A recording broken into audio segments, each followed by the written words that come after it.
Welcome to Flip Siggy. So at Flip Siggy, we go through so much inventory here, and you know, we need to keep the food hot, tasty, delicious, and I'm gonna show you how we do it. Say you have like Taco Tuesday and you don't wanna cook every single taco. In order to save time, we just take one tortilla, heat it up properly, then we stack.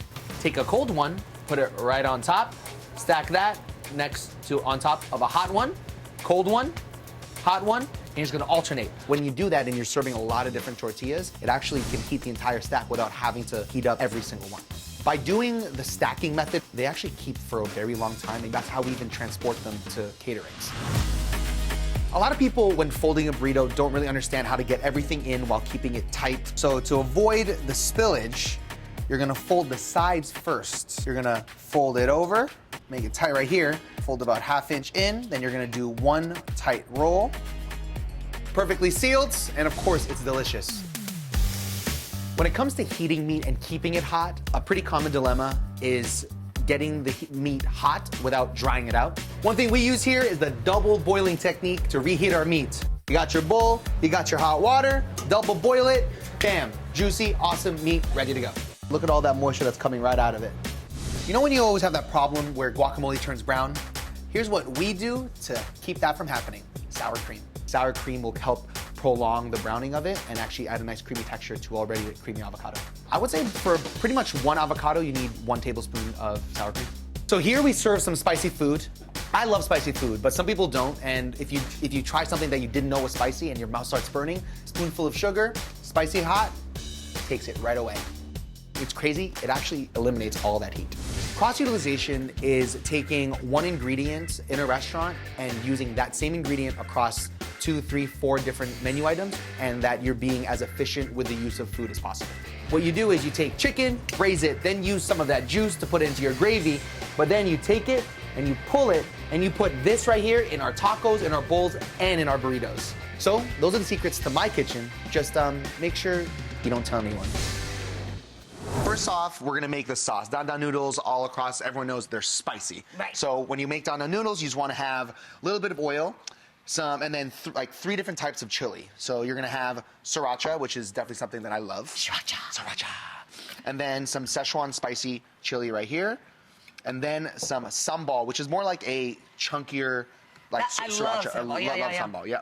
So we're gonna put that in. Nice and easy, start with a little bit of oil, whisk it together. Garlic. And then throw in probably about a tablespoon of garlic. This is gonna add some nice flavor there, okay? And honestly, it really is that easy. Maybe we'll add a little bit more sriracha. And it's really easy because that spice, it does come through, but it doesn't overwhelm you once mixed with everything else. No, once it's with everything else, it cuts it way down. Way down. All of this nice kind of fat and rendering and juiciness that you get from this meat will help that kind of cut through. So we're gonna throw some What's sesame your oil. meat combo? So sesame oil, about a tablespoon, meat combo, ground pork, ground beef, like so.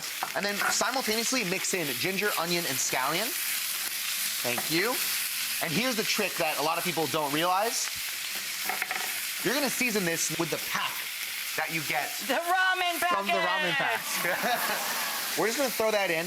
And the beauty of that is all that awesome seasoning is gonna become an aromatic and really flavor the meat to the exact point that you want. Smells great. So once you cook it off like that, you really want high heat. Drop the noodles? Yeah, we'll drop the noodles. Yeah. And you really want high heat like this because as you do it, you want that crispiness and that You want to texture. crust it. So this one right here is already working.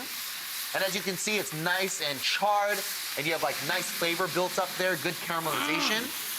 And then the beauty of this dish, you're only using a couple of ingredients, but you're taking what you would make in college or if you're on a budget, and you make it fancy and fun. Right, you're just making it a little more sophisticated. Yeah, exactly. The beauty about ramen noodles too, it takes, what was that? Literally like 2 minutes. I think it's been like Exactly. 30 seconds and it's almost done already.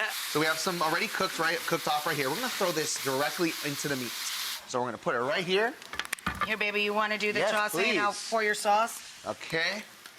So we're just gonna go right here. Oh, my Let's God. get it right in. Look at that. Look at that. Okay. So now what you have here, you have the awesome meat, you have that awesome chili going on. Split some up. Half for you.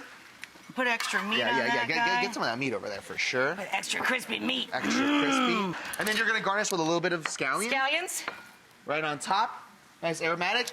And you're ready to Put eat. some chopsticks in